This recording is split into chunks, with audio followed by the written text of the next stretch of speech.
आपके साथ रह रहे होते हैं, किसी न किसी हवाले से वो आपकी हेल्प करते हैं और हम उनको रिकग्नाइज ही नहीं करते।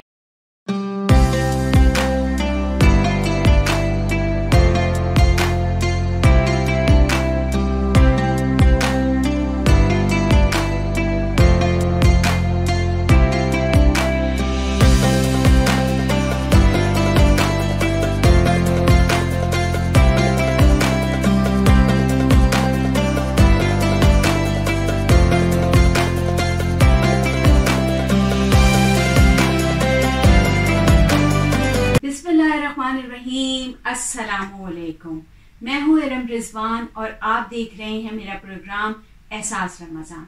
ये रमजान इस साल मार्च में आया है और मार्च में हर साल आता है स्प्रिंग। वैसे ही बहारें होती हैं और रमजान की बहारें इन बहारों को मजीद दुबाला कर देती हैं। तो हमारा भी मौसम जो है, मगर मार्च में हमारा मौसम बहुत शदीद होता है, मगर इस साल अल्लाह का बड़ा एहसान है कि यहाँ विनिपेग में बहुत ही माइल्ड विंटर रहा। और जैसे कि आप देख रहे हैं, अभी मैं आपको दिखाना चाहूँ तो बाहर मेल्टिंग हो रही है, अच्छी खासी जो है वो स्नो मेल्ट भी हो चुकी है। बहुत खुशगवार मौसम चल रहा है माशाल्लाह, अल्लाह का एहसान है। रमजान की बहारें हैं हर तरफ और हमारा जो सर्दी का इस वक्त जो स्पेल होता है वो बहुत ही माइल्ड है और बहुत शानदार मौसम चल रहा है। तो यहाँ आज जो मैं बात करना चाहती थी, आज जो मेरा टॉपिक था वो कोई इतना खास टॉपिक बज़ाहिर तो नहीं है, मगर अगर हम उसकी सीरियसनेस को समझने की कोशिश करें तो वो बहुत ही अहम टॉपिक है। और वो ये है कि जो भी हमारे घरों में हमारे बुजुर्ग होते हैं, हमारे बड़े होते हैं, उनमें उन बड़ों का जिक्र मैं आज कर रही हूँ जो कहीं पे भी जिनका जिक्र ही नहीं होता।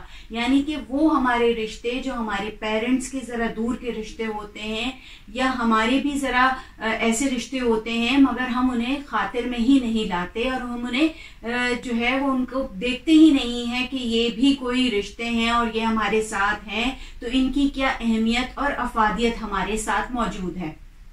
तो मैं बात कर रही हूँ इस मौजू की कि हमारे घरों में रहने वाले बहुत से घरों में पाकिस्तान का कल्चर तो एक फैमिली सिस्टम है, जहाँ पे बहुत सारे लोग एक ही घर में रहते हैं और उसके साथ साथ हम बहुत सारे बहन भाइयों के अलावा बहुत से ऐसे रिश्ते होते हैं जो पेरेंट्स के रिश्ते होते हैं, जैसे खाला का रिश्ता, मामू का रिश्ता, चचा का रिश्ता या दूर परे किसी के हवाले से भी कोई रिश्ता होता है। तो पाकिस्तान में ऐसे लोग जिनका पाकिस्तान में किसी न किसी हवाले से अब कोई घर नहीं रहा होता, या तो उनके बच्चे बाहर होते हैं या कोई भी वजूहात हो सकती है, वो कोई भी रीजन हो सकती है और कुछ किसी भी वजूहात के बिना पर कोई भी शख्स या चाहे तो आपके रिश्ते की खाला होती हैं, फूफी होती हैं, चचा होते हैं, मामू होते हैं, वो किसी भी रीजंस पे आपके घर में स्टे करते हैं, आपके साथ रह रहे होते हैं और आप बहुत अच्छे तरीके से रह रहे होते हैं उनके साथ, तब भी हम उन रिश्तों को उस तरह से रिकग्नाइज नहीं कर पाते जैसे कि उनकी अहमियत होती है। यानी घरों में रहने वाले वो बुजुर्ग अफराद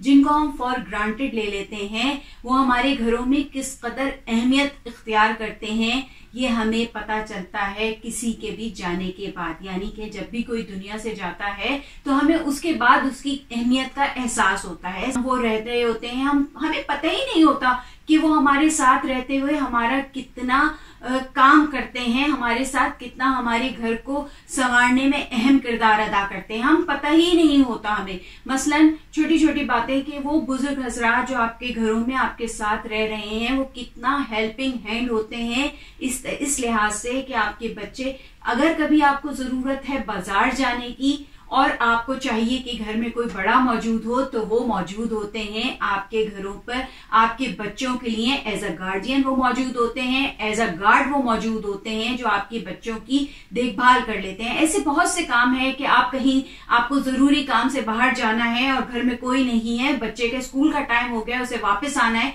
तो दरवाजा कौन खोलेगा, कौन अंदर आने की उसे इजाजत देगा। तो ये बुजुर्ग हजरात होते हैं जो आपके घरों पे रहते हैं और वो आपका हाथ बटाते हैं। उसके अलावा हमारे पाकिस्तानी कल्चर में होता है कि हम पानी की टंकी भरते हैं, मोटर चलाते हैं, तो पता ही नहीं चलता इन लोगों की मौजूदगी में कि कब मोटर चल गई, कब पानी बंद हो गया, कब दरवाजा कोई आया गया हुआ तो खुल गया, कभी किसी ने फोन उठा लिया। मतलब ये छोटे छोटे काम हैं जिन्हें हम रिकग्नाइज नहीं करते, मगर ये वो तमाम लोग जो घरों में साथ रह रहे होते हैं वो करते चले जाते हैं। सब्जी बनाने का काम है तो जी खाला से करवा लें, आप पुप्पे से करवा लें, और पता ही नहीं चलता कि किस वक्त काम चुटकियों में हो जाता है, मगर हम इन्हें अहमियत नहीं देते। मेरी बात करने का मकसद ये है कि रिश्ते हमारे साथ होते हैं, हमारे साथ रहते हैं और हम इन्हें अहमियत नहीं देते। तो अहमियत दिया कीजिए इन रिश्तों को, इन किरदारों को जो आपके साथ आपके घरों में मौजूद होते हैं। लोग बहुत फॉर ग्रांटेड लेते हैं। यहाँ तो जिन भाई बहनों की शादियां भी नहीं होती और वो घरों में साथ रह रहे होते हैं तो लोग उनको फालतू या बेकार समझते हैं। ऐसा हरगिज नहीं है। हर इंसान को, जिसको अल्लाह ताला ने दुनिया में भेजा है, उसका कोई ना कोई मकसद है और वो उस मकसद के तहत जिंदगी गुजारता भी है और दूसरे लोगों के काम भी आता है। तो ये वो किरदार जिनकी बात मैं आज कर रही हूँ, किसी न किसी हवाले से, कोई भी वजूहात हो सकती है उनकी वजह से वो आपके घर में या किसी के भी घर में रह रहे हैं। ऐसे ही एक किस्सा मुझे मेरी फ्रेंड ने बताया था पाकिस्तान में, कि जब उनकी जो है वो पुप्पी अम्मा दुनिया से गई तो तब उन्हें एहसास हुआ कि वो कितने घर के काम जो थे वो करती रहती थी और पता ही नहीं चलता था कि कब मोटर चल गई, कब दरवाजा खुल गया, कब सब्जी वाले आया तो सब्जी ले ली गई। ऐसे बहुत से काम है। बच्चे आए तो दरवाजा उन्हें खुला मिला। बच्चे को हर फुल टाइम एक गार्जियन घर पे मौजूद है कि जो आप बेला धड़क, बाज़ औक़ात ये होता है कि इंसान परेशान होता है, जैसे यहाँ के सिस्टम में तो ऐसा कुछ नहीं है।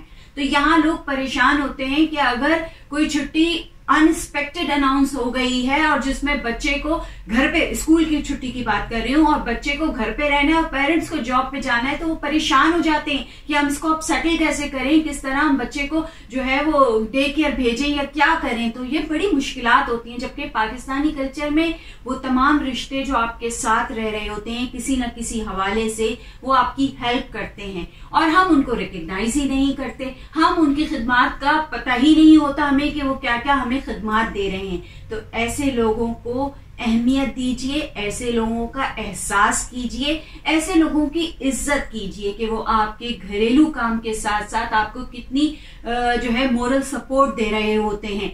तो आज जो मैं बात कह रही थी वो यही कहना चाह रही थी कि इस रमजान उन तमाम लोगों का एहसास कीजिए जो आपके घरों पे आपके वालिदैन के बुजुर्ग हैं या आपके किसी न किसी हवाले से आपके रिश्तेदार हैं और वो आपके साथ रहते हैं। उन्हें इज्जत दीजिए। रमजान का इस्तकबाल करते हुए उनके लिए भी रमजान के कपड़े बनाइए। ईद का इस्तकबाल करते हुए उनके लिए भी ईद की ढेरों खुशियां उनके लिए भी घर लाइए, तो क्योंकि वो आपकी खुशियों में साथ साथ शामिल होते हैं। और आज जो मेरा दूसरा एक छोटा सा दूसरा टॉपिक पे भी बात करती चलूं कि इसके साथ साथ कि दूसरा मेरा जो मैं बात करना चाह रही थी आज वो ये कि जो हम रमजान में अपनी ज़कात खैरात, इससे पहले जो मैंने एहसास प्रोग्राम का पहला शो किया था तो उसमें ये बाकायदा मैंने बताया था कि आप लोग दें, मगर अब मैं यहाँ पे छोटी सी उसमें एक बात ऐड करना चाहती हूँ, वो ये कि आप लोग जो घरों पे आपके गदागर, प्रोफेशनल गदागर आते हैं, खुदारा उनको ना दें थोड़ा बहुत, मगर हर कुछ उनको मत दें। और जो गली बाजारों में आपसे मांगते फिरते हैं उनको हरगिज उनकी हौसला अफजाई मत करें। उन इदारों में दें, उन जगहों पे दें जो इसका सही इस्तेमाल करते हैं। और ये याद रखिएगा कि मिस्कीन कभी भी आपसे बोलकर कुछ नहीं लेगा।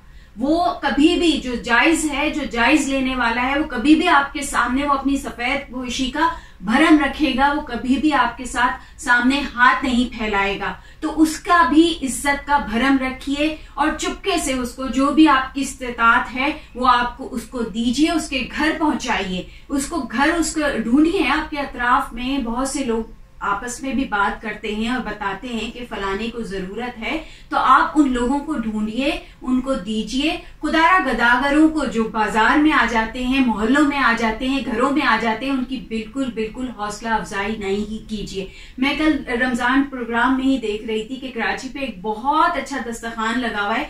मुझे नहीं पता कि वो किस जगह पे, कराची के किस कॉर्नर पे, नीपा चौरंगी पे ये कहाँ था, मगर वो बहुत प्यारा सा दस्तरखान लगा हुआ है। और वो फी सबीलिल्लाह सबको कहते हैं कि अगर आप लोगों को जो साहिब हैसियत भी हैं, अगर वो आप लोग अपने अफ्तार पार्टीज भी अगर वहां पे आके मोहल्लों के साथ या मेहमानों के साथ करना चाहें तो वो उनको भी खुश दिली से जो है अफ्तार दे रहे हैं। तो आप ऐसे लोगों को उनका हाथ मजबूत कीजिए जो हर एक के लिए उनके दरवाजे खुले हैं और हर एक के लिए वो जो है वो बहुत प्यारा सा ज़िया तबारक मैं देखती हूँ, फूड स्ट्रीट ऑफ पाकिस्तान, तो उस पे मैंने देखा था तो मुझे बहुत अच्छा लगा। मैंने कहा यहाँ भी मैं अपने प्रोग्राम में भी जिक्र करूं कि ऐसे दस्तरखानों को आबाद। अच्छा, हम लोग एक बात और चल रही है आजकल, मैं प्रोग्राम के हवाले से ही कहती चलूं कि एक बात और चल रही है, लोग कह रहे हैं आपस में कि इन दस्तरखानों पे खाना सर्व करने के बजाय आप लोगों की ऐसे मदद करें कि उनके लिए राशन महीने का दे दें। हाँ, बहुत अच्छी बात है ये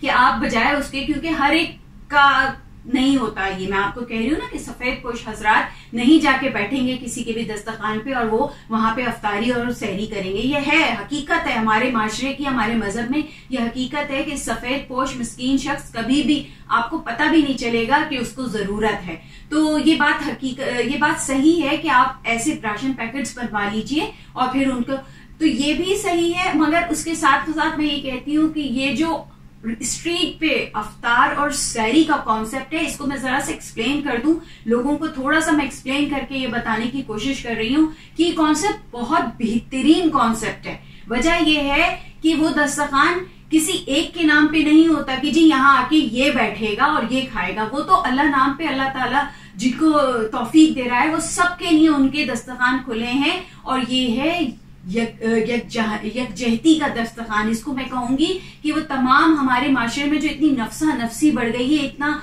टेंशन आ गई है, उसको खत्म करते हैं ये सहरी और अफ्तारी के दस्तरखान। तो मुझे ये जाती तौर पे, ये मेरी अपनी जाती वो है ओपिनियन है कि मुझे जाती तौर पे ये चीज बहुत पसंद है। इस्लाम भी कहता है मिलजुल के मिल बांट के खाओ, तो ये दस्तरखान उस चीज को प्रेजेंट करते हैं कि तमाम तबके के लोग, तमाम जहां से भी उनका ताल्लुक है वो बैठते हैं एक साथ। तो वही तो शेर है कि एक ही सफ्त में खड़े हो गए महमूद व अयाज, ना कोई बंदा रहा ना कोई बंदा नवाज। तो अल्लाह ताला हमें इस तरह से बताता है तुम में से कोई बड़ा छोटा नहीं है सूरे, और यही कुरान भी हमें तालीम देता है। सूरे हाजरात की आयत नंबर 13 का तर्जुमा है कि तुम में से सबसे ज्यादा मौजिज वो है जो परहेजगार है। तो यहाँ हम बात कर रहे हैं यकजहती की, हम बात कर रहे हैं यूनिटी की। तो ये दस्तरखान मुझे बहुत जाती तौर पे अच्छे लगते हैं।